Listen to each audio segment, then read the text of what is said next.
At ito na nga, may delivery na naman kami ng bigas at napapaisip ako baka tumaas na naman nga ang presyo dahil halos linggo-linggo ay tumataas sila. Tingnan natin kung magkano na. At yun, jackpot nga, nagtaas talaga. Halos 100 ang itinagdag sa araw na ito. Kada isang sako. Pakamahal, parang hindi nakakain talaga.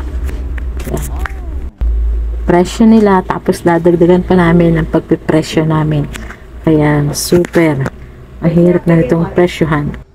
Wala tayo talaga magagawa dahil yan ang takbo ng mundo ngayon. Kahit sino pang presidente ang maupo, tataas at tataas ang presyo ng mga bilihin. At yan, ang magagawa na lang natin ay wag tayong mag-aksaya ng kanin.